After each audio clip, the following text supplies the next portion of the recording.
News nation पर आपका बहुत बहुत स्वागत है। आपके साथ मैं हूं राकेश पांडे। दोपहर के 12 बज चुके हैं और सबसे पहले 12 बजे की दो बड़ी खबरें।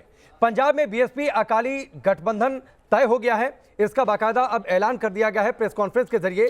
तो वहीं दूसरी बड़ी खबर है दिग्विजय सिंह के बयान को लेकर। जिस दिग्विजय सिंह के बयान पर बीजेपी ने पलटवार किया है, बीजेपी का टूल किट का आरोप है। अब से थोड़ी देर पहले संबित पात्रा ने प्रेस कॉन्फ्रेंस करके दिग्विजय सिंह पर जोरदार तरीके से हमला बोला, कांग्रेस पर जोरदार तरीके से हमला बोला और यह भी आरोप लगा दिया कि कांग्रेस दरअसल देश विरोधियों का क्लब हाउस बन चुकी है। दो तस्वीरें आपके सामने हैं। पंजाब में नया मोर्चा है जो अब चुनावों में एक साथ जाएगा। बीएसपी और अकाली दल में गठबंधन का बाकायदा ऐलान कर दिया गया। बीएसपी की ओर से सतीश चंद्रा मौजूद थे इस प्रेस कॉन्फ्रेंस में और इस गठबंधन का ऐलान कर दिया गया। बीएसपी को 18 सीटें मिल सकती हैं। दिग्विजय सिंह के बयान पर अब बीजेपी ने पलटवार कर दिया है। ये इस वक्त की दो बड़ी खबरें हैं। लेकिन सबसे पहले बात दिग्विजय सिंह के बयान की। दिग्विजय सिंह के बयान पर बीजेपी ने पलटवार किया है और ये आरोप लगाया है कि दिग्विजय सिंह का बयान टूल किट का हिस्सा है, भारत को अस्थिर करने की कोशिश है। कांग्रेस की ओर से यह बयान जानबूझकर दिया गया है। क्लब हाउस में दिग्विजय सिंह जहर उगल रहे हैं। कांग्रेस पाकिस्तान और चीन से मिली हुई पार्टी है। कांग्रेस और पाकिस्तान के विचार एक जैसे हैं। सुनिए संबित पात्रा ने क्या कुछ कहा।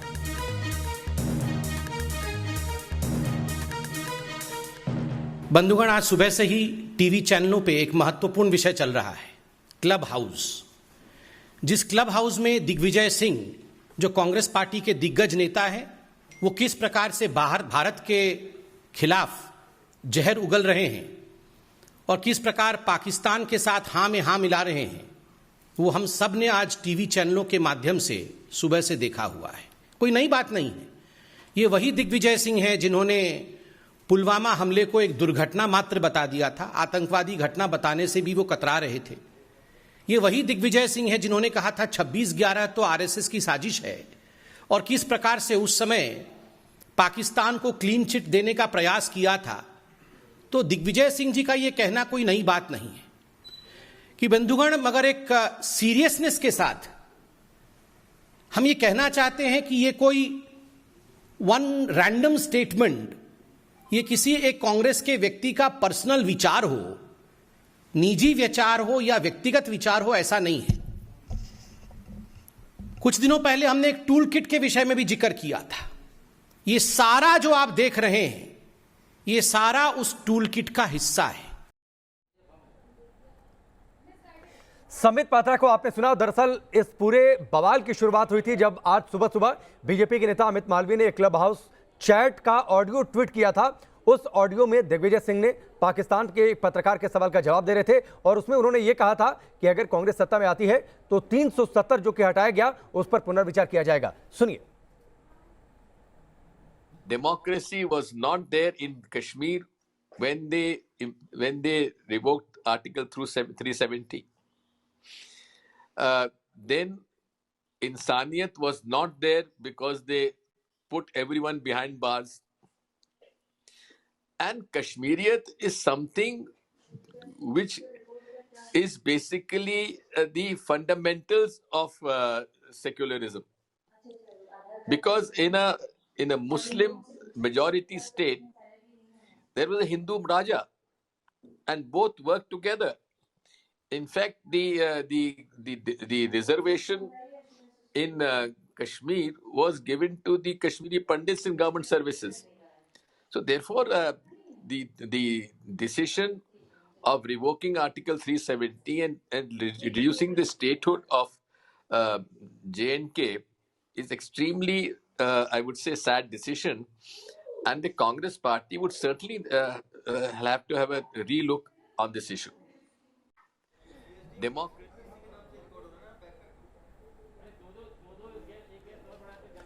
तो आपने सुना दिग्विजय सिंह को क्लब हाउस चैट में उन्होंने क्या कुछ कहा।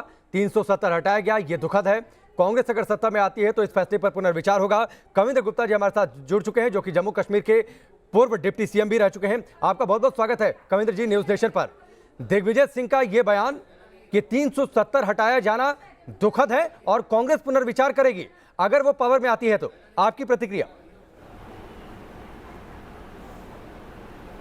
देखिए, ना नो मन तेल होगा ना राधा नाचेगी। ये दिन में सपने देखने वाले ये लोग हैं, इनको पूरा हिंदुस्तान नकार चुका है।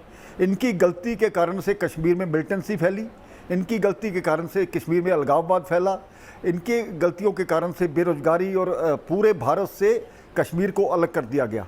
आज एक मौका आया है जिसमें प्रधानमंत्री मोदी जी द्वारा धारा 370 तोड़ने का जो डिसीज़न किया गया, जहाँ तक दिग्विजय जी का सवाल है, इनका करैक्टर भी हम जानते हैं, इनकी कथनी भी जानते हैं, इनकी करनी भी जानते हैं। तो इस सभी में ये आज उसी टूल किट पर काम कर रहे हैं जो ग्रेटा थनबर्ग ने कही थी। हिंदुस्तान में अफरा तफरी मचाने का एक साजिश, ये उसी चीज़ का हिस्सा है। इससे पहले भी मणिशंकर अय्यर जैसे इनके लोग पाकिस्तान से भीख मांगते हैं कि आज आओ हमारी सपोर्ट करो ताकि हम हिंदुस्तान में सरकार बना पाएं। तो इस प्रकार के लोगों का करैक्टर किस प्रकार से हो सकता है, हम सब ये जानते हैं। कविंद्र जी, कांग्रेस पार्टी की ऑफिशियल लाइन क्या होती है दिग्विजय सिंह के इस स्टेटमेंट पर और क्लब हाउस चैट के इस ऑडियो पर? इसके लिए तो इंतजार करना होगा, लेकिन दिग्विजय सिंह ने एक और ट्वीट कर दिया है। वो कह रहे हैं कि अनपढ़ लोगों की जमात को शैल और कंसीडर में फर्क शायद समझ में नहीं आता। जाहिर सी बात है, इशारा आप लोगों की ओर है। कैसे देखते हैं आप इसे? देखिए, ये जो कांग्रेस के अंदर की सोच है, एंटी हिंदुस्तान, एंटी भारत, ये उसी का एक नतीजा है। ये पाकिस्तान के चैनलों पे पहले मैंने कहा कि इस प्रकार के डिस्कशंस होती हैं जिसमें कहा जाता है कि मोदी जो प्रधानमंत्री हैं उनके साथ कितने लोग हैं। आज कांग्रेस हमारे साथ खड़ी है, आज ममता बनर्जी हमारे साथ खड़ी है, आज लेफ्टिस्ट हमारे साथ खड़े हैं। उनको एक विश्वास है दिलों में कि जब भी कोई इस प्रकार का माहौल बनाया जाएगा तो कांग्रेस पाकिस्तान की सपोर्ट करेगी। वो लोग, ये कोई मैं अपने शब्दों में नहीं कह रहा, जो पाकिस्तान में बात होती है, जिस प्रकार से इन लोगों के बयान आते हैं, तो उससे ये साफ जाहिर होता है हिंदुस्तान इनकी कारकर्दगी को पहले ही नकार चुका है और आने वाले समय में ये जो हाशिए पे खड़े हैं ये वहाँ पर ख़त्म होने वाले हैं। तो दिग्विजय सिंह को देश से माफ़ी मांगनी चाहिए, दिग्विजय सिंह को जनता से माफी मांगनी चाहिए। नहीं, वो माफी मांगने के लिए तो तैयार नहीं है। वो ये कह रहे हैं कविंद्र जी कि आप लोगों को शैल और कंसीडर में फर्क समझ में नहीं आता। पुनर्विचार की बात वो कह रहे थे, हालांकि इसमें भी है पुनर्विचार की जरूरत ही क्या है। चलिए कविंद्र जी, मैं आपके पास आता हूं। दो मेहमान और जुड़ चुके हैं। गुरु प्रकाश पासवान है, राष्ट्रीय प्रवक्ता भारतीय जनता पार्टी के। वकार भट्टी हमारे साथ हैं, राजनीतिक विश्लेषक के तौर पर। वकार भट्टी, 370 देश की संसद ने फैसला किया, लेकिन कांग्रेस को लग रहा है कि शायद आने वाले चुनाव में इसका फायदा मिल सकता है इस मुद्दे का, इसीलिए पाकिस्तान के पत्रकार से ऐसी बातचीत। जी, देश की संसद ने यह फैसला भी किया था जब 370 और खसूसी दर्जा जम्मू कश्मीर को मिला था, और आज वही देश के कुछ देशभक्त उस वक्त की देश की जो संसद में चुने हुए मेंबर ऑफ पार्लियामेंट थे और प्रधानमंत्री थे, रक्षा मंत्री थे, उनको देशद्रोही बोलते हैं। तो इस पर भी बीजेपी को सोचना पड़ेगा। जहां तक दिग्विजय की बात है, डिग्गी भी है, अगर दिग्विजय की अगर आप बात करेंगे, दिग्विजय सर की अगर बात करेंगे, तो आज के टाइम अगर कांग्रेस की विचारधारा को किसी ने जिंदा रखा हुआ है, असल में जिंदा रखा हुआ है, तो मुझे कहीं ना कहीं लगता है कि दिग्विजय सिंह से बेहतर कोई नहीं इस चीज के ऊपर बात करता, क्योंकि वो एक सच्चा इंसान है और रियलिटी के ऊपर बात करता है। आप हमेशा सुने नहीं, वकार भट्टी दो बातें। आपने कहा कि देश की संसद ने यह भी फैसला किया था कि 370 रहेगा, तो उसी देश की संसद ने यह भी फैसला कर दिया कि अब 370 नहीं रहेगा। फिर इस बात से ऐतराज क्यों है? दूसरी बात सुन लीजिए वकार भट्टी। जी, ठीक है, उसी देश की संसद ने यह भी फैसला कर दिया कि अब 370 नहीं रहेगा। 370 रहेगा नहीं रहेगा, देश की संसद ने फैसला किया। यह पाकिस्तान का कोई पत्रकार अगर सवाल पूछता है और उस पर अगर इस तरीके से बयान देते हैं, तो आपको लगता है कि यह कांग्रेस की विचारधारा है? सुनिए, बिल्कुल मेरी सुनिए। जहां तक उस टाइम कह रहे हैं ना कि उस टाइम भी देश की संसद ने फैसला किया था और आज भी देश की संसद ने फैसला किया, लेकिन उस टाइम की जो देश की संसद ने फैसला किया था वो लोगों की, जम्मू कश्मीर की लोगों की राय के मुताबिक किया था। जो आज की देश की संसद ने फैसला किया है, ये लोगों को जेल बंद करके, लोगों की आवाज को बंद करके, घरों में कैद करके किया था। तो उसमें फैसले में और इस फैसले में जमीन समान का फर्क है। तो जहां तक आप कह रहे हैं ना दिग्विजय ने ये बोला, तो दिग्विजय नहीं, उस समय और आज के समय में फर्क है, बाकी देश की संसद का कोई महत्व नहीं है। सर बाकी देश की संसद का कोई महत्व नहीं है। अगर एक फैसला, दो फैसले आते हैं, आप उसे अलग अलग तराजू में तौलने लगते हैं। बकार भट्टी, सर जैसे अभी कुंवर गुप्ता साहब बोल रहे थे, आपकी इसी शो पे अगर बैठे होंगे तो उन्होंने बोला कि इससे पहले जो भी फैसले हुए हैं जम्मू कश्मीर के हुए हैं, या इससे पहले जो भी सरकारें रही हैं, ये सारी देशद्रोही हैं। तो मतलब कि देशभक्त कौन है? बीजेपी के लोग, वो बीजेपी के लोग जो अब उन्होंने क्या कहा ना, सुनिए बकार भट्टी, उन्होंने क्या कहा, जवाब वो दे देते हैं, फिर मैं गुरु प्रकाश का रुख करता हूं। जल्दी से कविंदर जी इनका जवाब दे लीजिए। देखिए, एक बात तो साफ है, ये भी वही लोग हैं। मैं इनकी बात का ये जवाब देता हूं कि जो उन्होंने फैसला लिया होगा कांग्रेस की सरकार ने 1947 में, 48 में, जब भी ये धारा 370 लगाई गई थी, उसी के कारण से आज अलगाववाद फैला। मैं पहले कह चुका हूं। और ये मिलिटेंसी कहाँ से आई? पाकिस्तान परस्त लोग कहाँ से आए? ये कश्मीर में पाकिस्तान के झंडे चढ़ते रहे। आज उन चीज़ों को धारा 370 तोड़ने के बाद हमने नाकाम किया है। ठीक है, कहाँ है वो लोग बकार जो भट्टी रोजमर्रा के बंद करते थे? बकार भट्टी इस बात का जवाब देना होगा। और जिन जम्मू कश्मीर के लोगों की आप दुहाई दे रहे हैं ना, उन जम्मू कश्मीर के ही लोगों ने बड़ी संख्या में इस बात का भी समर्थन किया था कि 370 से हटने से अगर उनकी भलाई होती है तो 370 हटा देना चाहिए। ये अलग बात है कि जो पत्थर उछालते थे, जो पत्थरों से मारते थे, उन्हें अब ये मौका नहीं मिल पा रहा। शायद इस बात का आपके अंदर अगर दर्द हो तो फिर वो एक अलग बात है, इस पर हम चर्चा करेंगे। लेकिन फिलहाल सीधे रुक करते हैं, चंडीगढ़ का एक ज्वाइंट प्रेस कॉन्फ्रेंस चल रही है, अकाली दल और बीएसपी में गठबंधन का ऐलान हो रहा है। सीधे रुक करते हैं। का काम किया है, जैसा कि अभी आपको श्री सुखबीर सिंह बादल जी ने बताया। सन 1996 में के चुनाव में जब बहुजन समाज पार्टी और अकाली दल ने मिलकर के लोकसभा का चुनाव लड़ा था, तो आपको मालूम है कि 13 सीटों में 11 सीटें इस गठबंधन ने जीतने का काम किया था। और जो एक सीट बहुजन समाज पार्टी 4 जो जिसमें लड़ी थी, हारी थी, और अकाली दल जिसमें एक में नहीं जीत सकी थी, बहुत ही थोड़े थोड़े वोटों का अंतर था, वरना पूरा क्लीन स्वीप था।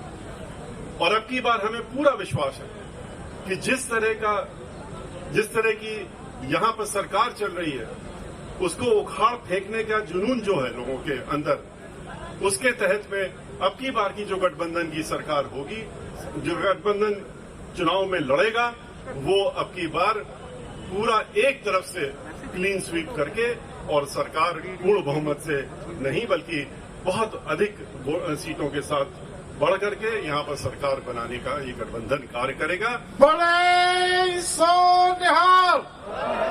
और कैप्टन, आप जानते हैं कि इस समय कांग्रेस पार्टी की यहां सरकार चल रही है, और किसके नेतृत्व में चल रही है?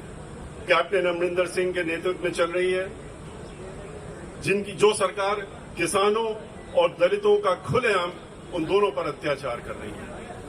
कांग्रेस हर मामले में दलितों के साथ डिस्क्रिमिनेशन करती चली आ रही है। फंड्स जो पैसा दलितों के उत्थान के लिए चिन्हित होता है और चिन्हित है, उसे रिलीज न करना, उसका दुरुपयोग करके उसको किसी और चीज में लगा देना, ये उसने कार्य करने का काम यहां किया है। लाखों की संख्या में आटा, दाल तथा ओल्ड एज पेंशन के कार्ड्स खत्म कर दिए गए, जिससे कि जो उसके हकदार थे, जिनको उसमें कुछ मिल रहा था, उनका हक छीन लिया जाए। रिजर्वेशन के तहत एससी, एसटी, ओबीसी के कोटा की पोस्ट और खास तौर से एससी की कोटा की पोस्टों को खाली रखा गया और उनको भरा नहीं जा रहा, जिससे कि उनका हक उनसे छीना जा सके। यह देखा जा रहा है कि यहां पर जहां दलित स्टूडेंट्स को प्राइवेट कॉलेज में रोल नंबर नहीं दिए जा रहे हैं, और इस तरह उनके मैट्रिक स्कॉलरशिप भी नहीं दी जा रही है। शगुन स्कीम भी सही तरीके से नहीं लागू की जा रही है। गरीबों और खास तौर पर दलितों को जो घर देने का वादा किया गया था, वो भी पूरा नहीं किया जा रहा है। आपको मालूम है कि जब भी उत्तर प्रदेश में 4 बार बहन मायावती जी के नेतृत्व में सरकार बनी, तो उन्होंने 1-2 नहीं, उन्होंने मानवर काशीराम जी के नाम से गरीबों के लिए 2-2 कमरे के मुफ्त मकान बनाकर, पैसा नहीं लिया आज की सरकारों की तरह, और उन्होंने मुफ्त मकान बना करके उनको लाखों लाखों की संख्या में दे करके और उसमें उन्होंने आबाद करने का काम किया था। लेकिन यहां पर जो वादे किए थे वो भी पूरे नहीं किए जा रहे हैं। दलितों के लिए चिन्हित जितनी भी स्कीम्स हैं उनको इम्प्लीमेंट करने की जगह उसका धन पूरी तरीके से दुरुपयोग करके भ्रष्टाचार किया जा रहा है। सतीश चंद्र मिश्रा को आप सुन रहे थे। बीएसपी और अकाली दल में गठबंधन का ऐलान और अब ये मिलकर पंजाब में चुनाव लड़ेंगे, इस बात का ऐलान इस प्रेस कॉन्फ्रेंस के जरिए कर दिया गया है। चलिए एक बार फिर से हम रुक करते हैं अपने डिबेट पर। गुरु प्रकाश पासवान हमारे साथ जुड़े हैं, जो कि राष्ट्रीय प्रवक्ता हैं बीजेपी के। सुशील पंडित भी जुड़ चुके हैं, राजनीतिक विश्लेषक हैं। वकार भट्टी हमारे साथ जुड़े हुए हैं और साथ ही कविंद्र गुप्ता जी, जो कि पूर्व डिप्टी सीएम है जम्मू कश्मीर के। मैं इस हिस्से में सुशील पंडित आपके पास आता हूं। आपने वकार भट्टी को आपने सुना, कह रहे हैं कि 370 देश की संसद ने फैसला तब किया था कि 370 रहेगा, आप गलत तरीके से फैसला लिया गया, तरीका ठीक नहीं है। मालूम नहीं है, इनको पढ़ लेना चाहिए। देश की संसद ने नहीं, संविधान सभा ने फैसला किया था और उन्होंने ये भी फैसला किया था कि ये एक टेम्परेरी अस्थाई अनुच्छेद होगा, ये कुछ समय के लिए होगा। इनको कान खोलकर और आंख खोलकर ये देख सुन लेना चाहिए। और ये 70 साल लगा रहा अस्थाई अनुच्छेद, इसको कुछ सालों में चले जाना था। दूसरी बात, जिन लोगों ने इसे लगाया था, पंडित जवाहरलाल नेहरू ने ऑन रिकॉर्ड कहा है कि ये घिसते घिसते चली जाएगी, 70 साल में ये घिसी नहीं। और तीसरी बात, ये कह रहे हैं कि जम्मू कश्मीर के अवाम से पूछकर किया गया था। कौन सी रायशुमारी हुई थी उसके लिए? किसने अवाम से जाकर के पूछा था? संविधान सभा में जिन लोगों ने यह फैसला लिया था, क्या उन्होंने जम्मू कश्मीर के लोगों से पूछ के फैसला लिया था? ऐसा कुछ नहीं हुआ था।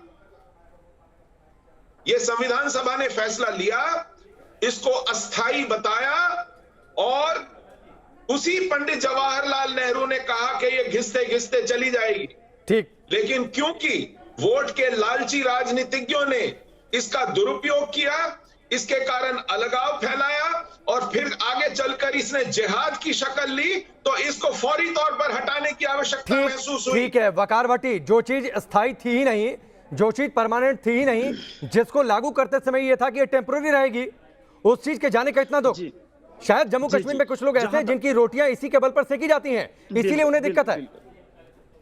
जहां तक सुशील पंडित साहब ने अभी बोला कि जवाहरलाल नेहरू ने कहा था कि घिसते घिसते 370 खत्म हो जाएगा, तो जवाहरलाल नेहरू ने एक चीज और भी कही थी लाल चौक में आके, ये बात उन्होंने ही कही हुई है कि कश्मीरियों को, जम्मू कश्मीर की आवाम को रायशुमारी का मौका दिया जाएगा और उनको अपना फ्यूचर चुनने का एक मौका उनको दिया जाएगा। वो नहीं, फ्यूचर तो चुन लिया था जम्मू कश्मीर ने, जब जब जब जब जब संधि हुई थी उस समय फ्यूचर चुन लिया था जम्मू कश्मीर ने। वकार भट्टी नो, ने उसके बाद नेहरू ने आके कहा लाल चौक में। सर आप सुनिए, उसके बाद आप पढ़ लीजिए, नेहरू की रिकॉर्डिंग है, जवाहरलाल नेहरू जी की रिकॉर्डिंग आप देख लीजिएगा। उन्होंने ओपन कहा हुआ है कि जम्मू कश्मीर की आवाम जो चाहेगी वो फैसला होगा, हम रायशुमारी का मौका देंगे जम्मू कश्मीर की आवाम को। ये जवाहरलाल नेहरू ने कहा हुआ है। एक के बाद एक चुनाव हुए, क्या बात कर रहे हैं सर? चुनाव में 10% वोटिंग हुई है सर। चुनाव में अगर आप चुनाव का रायशुमारी समझते हैं ना, 2003 के चुनाव में, 2014 के चुनाव में, सुशील साहब आप सुनिए ना। सुशील साहब, चुनाव में हमेशा जम्मू कश्मीर के चुनाव में कश्मीर से 10 या 15% वोटिंग हुई है, तो अगर उसको रायशुमारी माने तो फिर जम्मू कश्मीर ने हमेशा खिलाफ वोटिंग की है। 1978 चुनाव देखो, 1978 के बाद 1984 का चुनाव देखो, उसके बाद 2014 का चुनाव देखो, 87 के बाद देखो, 87 के बाद सारे चुनाव देख लो साहब। अरे वकार भट्टी सुनिए, मुझे ब्रेक लेना है। वकार भट्टी एक मिनट सुनिए, एक मिनट मैं इनका जवाब देता हूं, 1 मिनट मैं इनका जवाब देता हूं। सुशील पंडित, वकार भट्टी जो आप कह रहे हैं ना 10% चुनाव कश्मीर में, 370 हटाने के बाद डीडीसी के चुनाव हुए, 51% से ज्यादा। जाकर देखिए वकार भट्टी, जाकर देखिए, अपना जनरल नॉलेज दुरुस्त करिए थोड़ा सा, अपना जनरल नॉलेज दुरुस्त करिए थोड़ा सा, अपना जनरल नॉलेज दुरुस्त करिए थोड़ा सा। यहाँ पर ब्रेक लेते हैं, जल्द वापस लौटते हैं। साउथ कश्मीर में आप अपना जनरल नॉलेज थोड़ा सा दुरुस्त कर लीजिए, साउथ कश्मीर की चर्चा बार बार मत करिए। वहां पर पत्थर के बल पर अगर आप लोग जो वहां पर जो कुछ होता है ना वो पूरा देश देखता है। मैं लौटता हूं एक ब्रेक के बाद।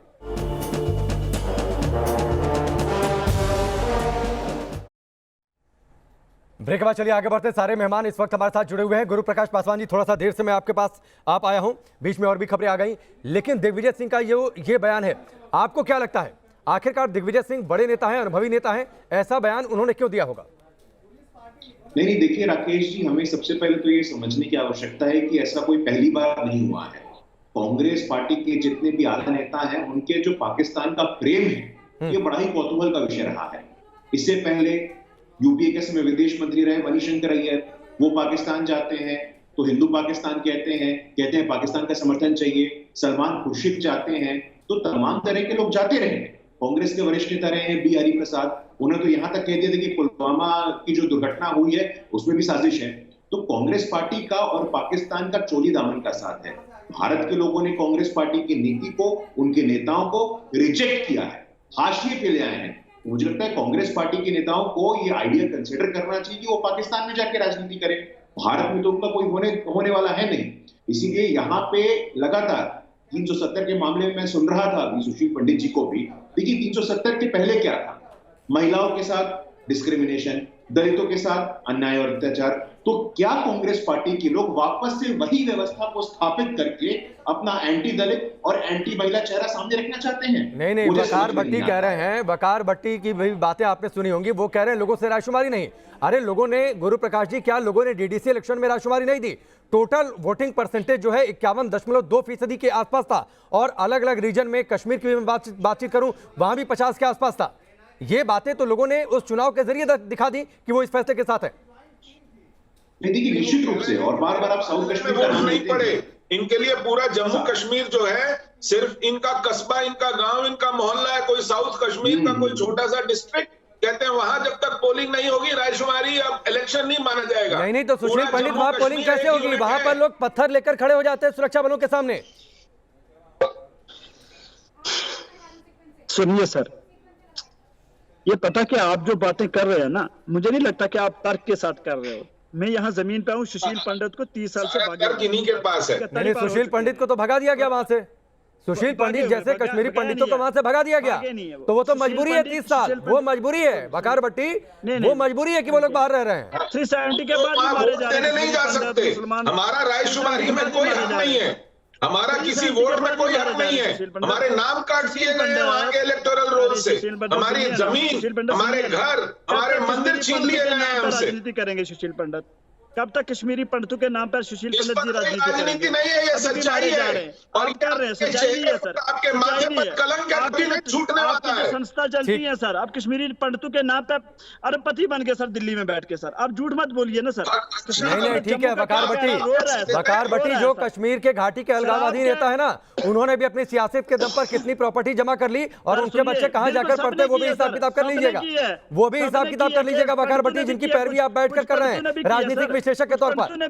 ठीक है, वक्त इतना ही है, आपका बहुत बहुत शुक्रिया, आप सबका बहुत बहुत शुक्रिया। यहां पर रुकेंगे ब्रेक के लिए, जल्द वापस लौटते हैं।